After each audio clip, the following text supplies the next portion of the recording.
Most people wait. They wait to feel inspired, to feel ready, to feel motivated. But here's the fundamental problem with that mindset. Motivation is unreliable because it's a transient neurochemical state. It rises, it falls, it's driven by external cues, novelty, and short-term dopamine spikes. If you build your life around motivation, you'll build a life of inconsistency. But consistency, that's something entirely different. Consistency is not an emotion. It's not inspiration. It's not even discipline in the way people typically define it. Consistency is biology. More specifically, it's the result of how the human nervous system adapts to repeated behaviors.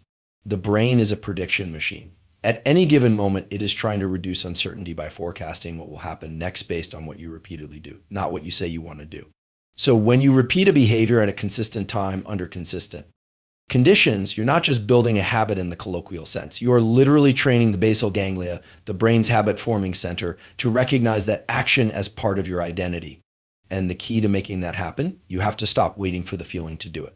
You have to take the action especially when your limbic system screams for you to stop, because the limbic system responsible for emotions and avoidance behaviors doesn't care about your goals.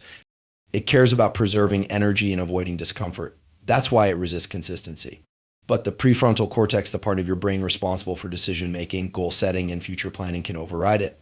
If you train it, every time you act in contradiction to how you feel, for example, getting up and training when you're tired, sitting down to write when your brain craves distraction, you send a signal to your nervous system that this behavior is the priority. And if you repeat it over time, your brain starts to automate it. It shifts the responsibility from the energy-intensive prefrontal cortex to more efficient, automatic circuits. It becomes easier not because you're more motivated, but because your brain has physically rewired itself to expect and prefer that behavior. But here's where most people get it wrong. They believe they need to feel aligned first. They think they need clarity. They want the perfect environment, the ideal emotional state. That's fiction. That's not how biology works. The nervous system adapts to action, not contemplation. Let's take this deeper. The neurochemical foundation of behavior change is not inspiration. It's dopamine. And dopamine is not simply released when you think about goals, it's released when you approach them. When you take action, every time you resist distraction, delay gratification, and take the step, no matter how small, you trigger a little release of dopamine. Not because you succeeded in the big picture, but because your brain registers that you're moving forward. Dopamine is the brain's way of saying, good, do that again. And as you begin to repeat this cycle, intention, friction, action, reward, you reinforce the loop. Over time, the reward becomes less about the outcome and more about the process itself. That's when consistency becomes second nature. It's not a grind. It's not a fight. It's a groove. Your brain wants it because it expects it. So if you want consistency, stop chasing motivation. Instead, understand the biological truth. Your body and brain will follow what you repeat, not what you imagine. The behavior comes first. The identity follows. Dopamine is one of the most misunderstood neurochemicals in the human brain. Most people talk about it like it's just a pleasure chemical, something that gets released. We experience something fun, rewarding, or exciting. But in reality, dopamine is far more than that. It's not just about pleasure, it's about motivation, drive, and the pursuit of goals. It is the neurochemical foundation of effort. And perhaps most importantly, dopamine is not given freely, it's earned through behavior, through effort, through consistent action. Here's the key truth. Dopamine is not triggered by achievement alone, it's triggered by the process of moving towards something meaningful. Your brain doesn't wait for you to hit the finish line to reward you. It starts releasing dopamine when it detects that you are applying energy towards something you've decided is valuable. That's why small wins, getting out of bed on time, finishing a training session, writing a single page can trigger a surge of dopamine. These are signals to your nervous system that say, this is forward movement. Keep going. Now, there's a trap in how most people approach dopamine. They try to hack it. They seek instant gratification through social media, junk food, procrastination, loops, all the quick dopamine spikes.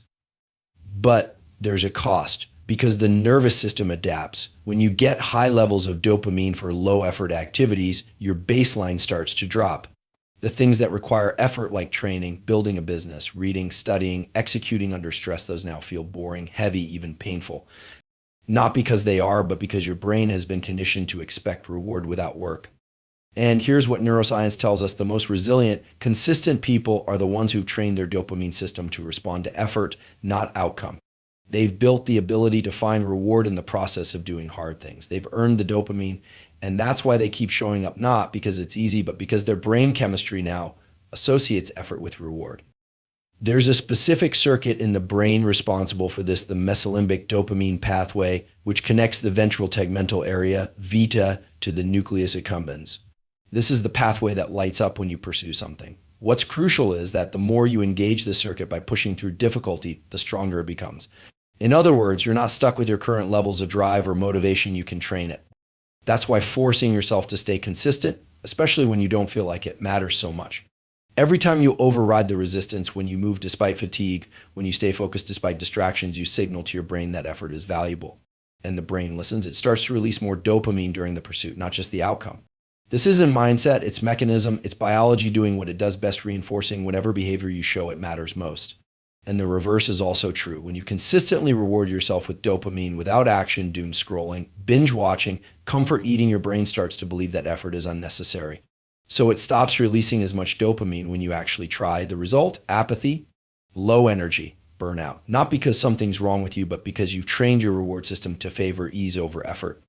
To fix this, you have to reverse the equation. You have to attach dopamine to the grind, to the discomfort, to the consistency. This means celebrating the work, not just the result. It means recognizing the internal reward that comes from showing up.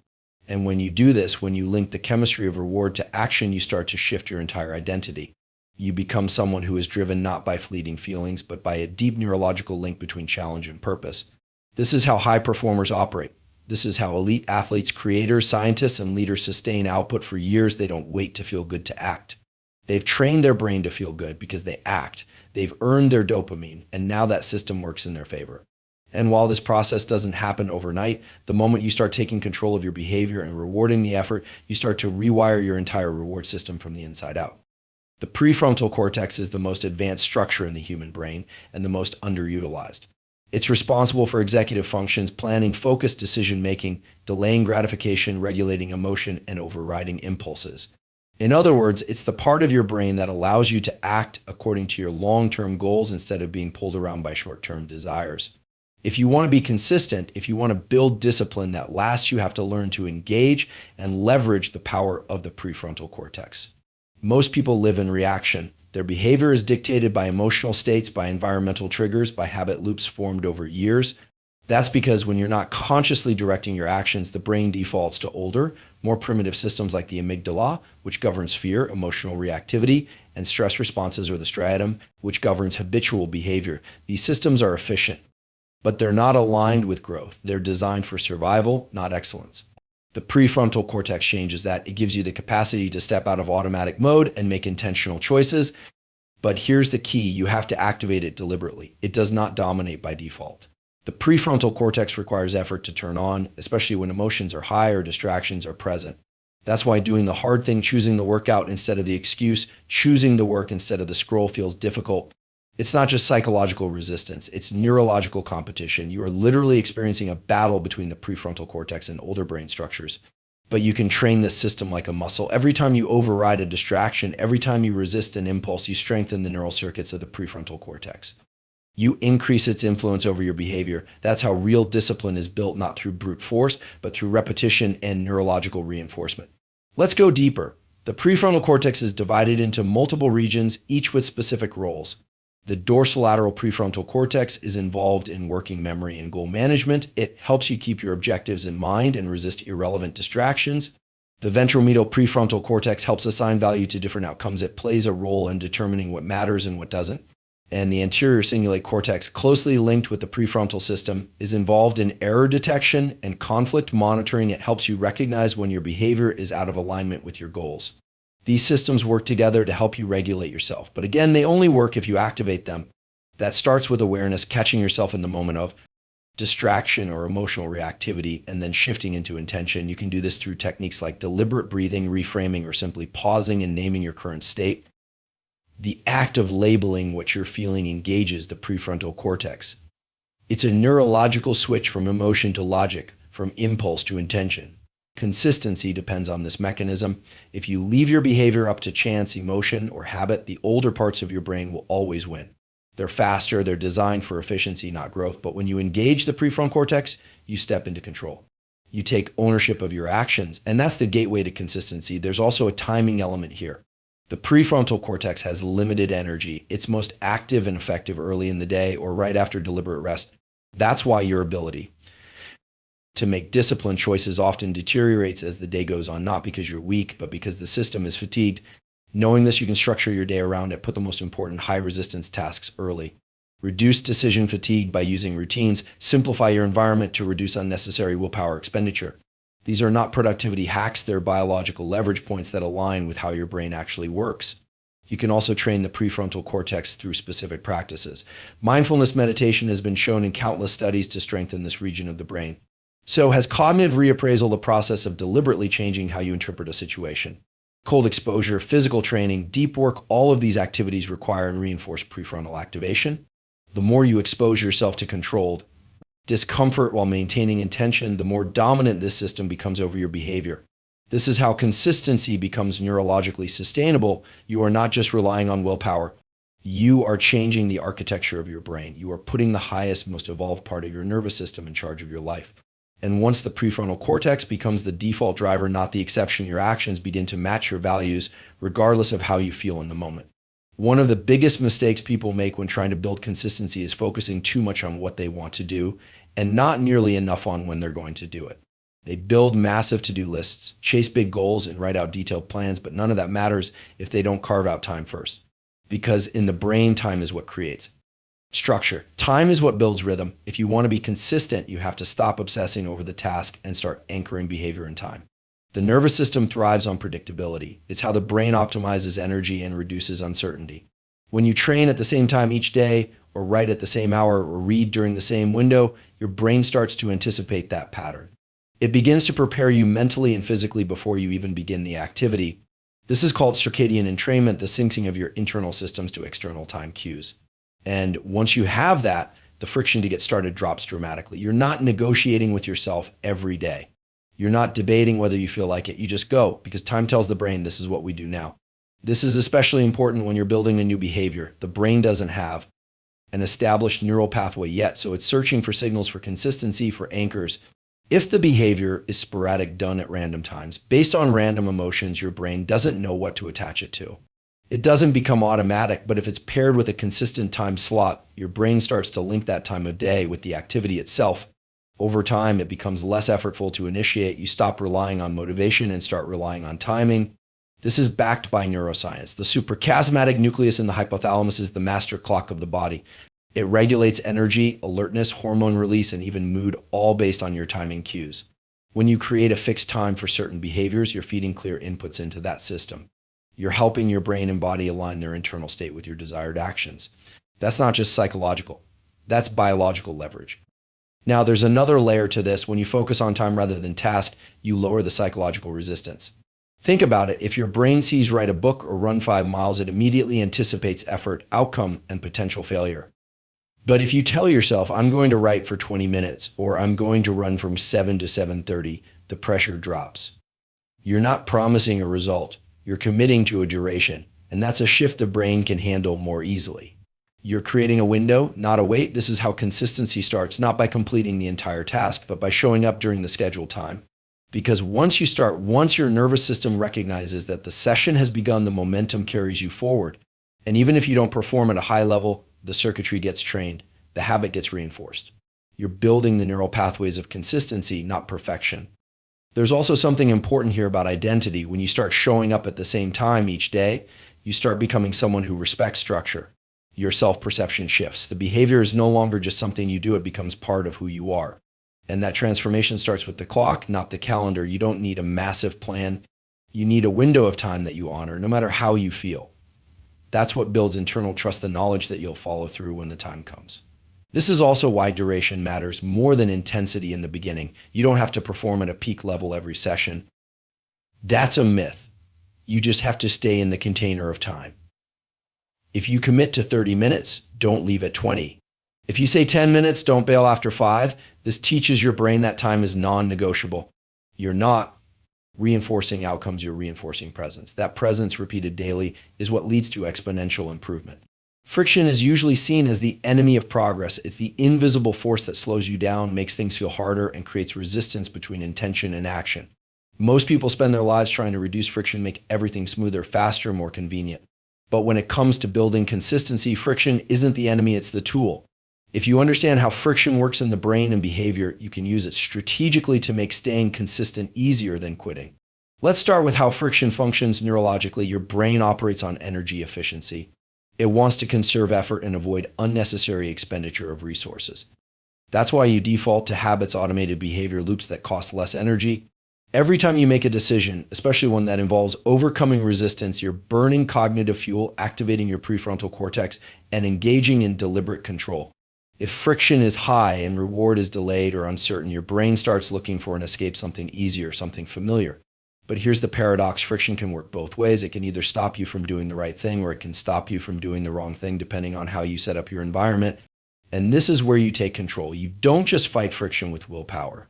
You design friction to work in your favor. Let's say you want to build the habit of daily reading. If your book is across the room, your phone is in your hand, and your chair faces the TV, you've made reading harder and distraction easier. Friction is steering your behavior away from the habit. Now flip it, put the book on your desk, put your phone in another room, face your chair away from distractions. You haven't changed your motivation, you've changed the physics of the situation. You've introduced helpful friction for the wrong behaviors and reduced friction for the right ones.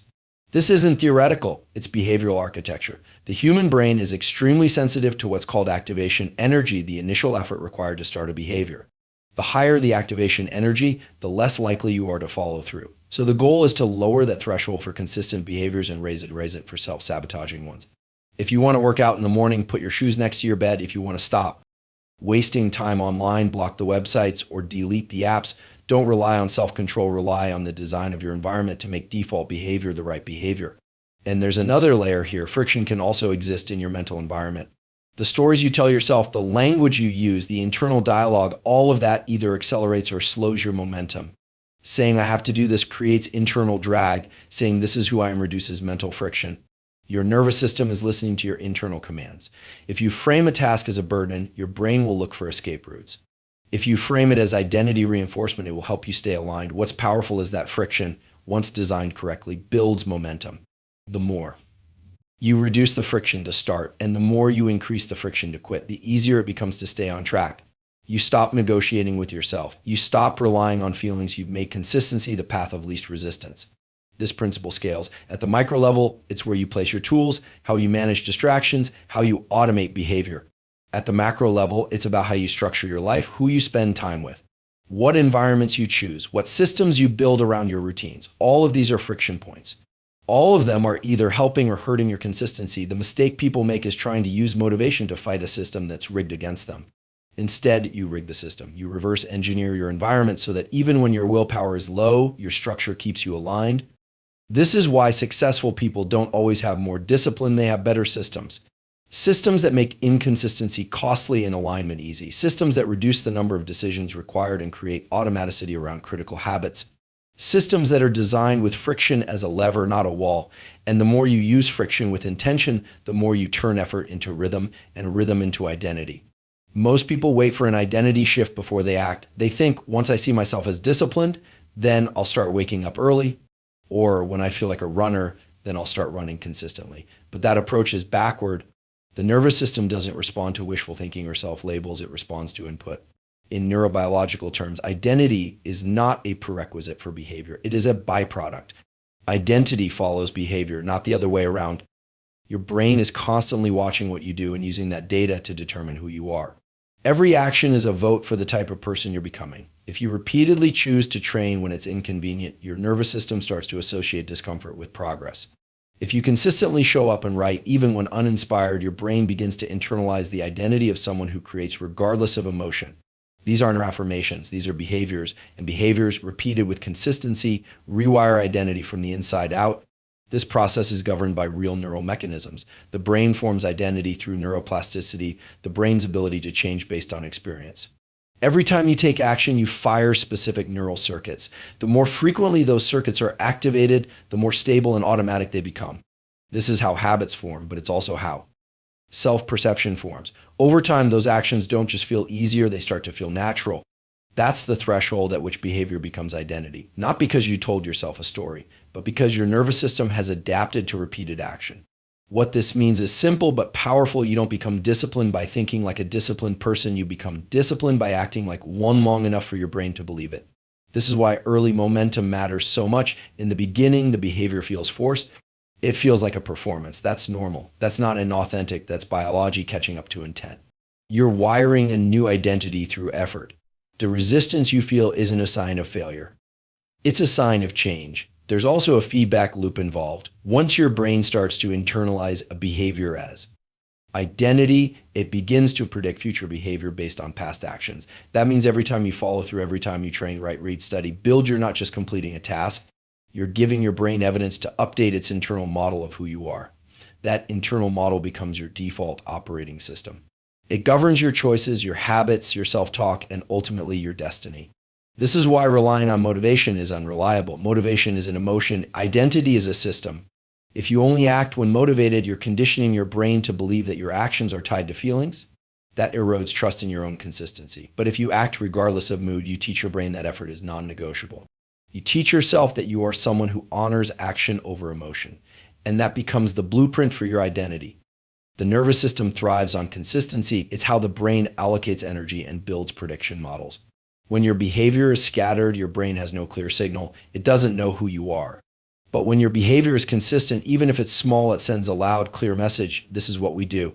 And the more you repeat it, the deeper that message is embedded. This also explains why trying to shift identity through declarations or affirmations alone rarely works. The brain doesn't change because of what you say. It changes because of what you show. You can tell yourself you're disciplined all day long, but if your behavior doesn't align, the brain detects the mismatch. It reads it as noise, but if you start acting in alignment, repeated, reliable action, that signal cuts through. It overrides doubt, rewires self-perception, and installs a new identity, one action at a time. Another key insight, you don't need a massive change to shift identity, you just need evidence. Every small win matters. Waking up on time, choosing the hard thing, staying consistent when it's boring, these moments add up. Each one is a neural deposit into your identity account. And the more deposits you make, the more stable your self-perception becomes. You don't have to believe in yourself first. You just have to behave in a way that gives your brain no choice but to believe it.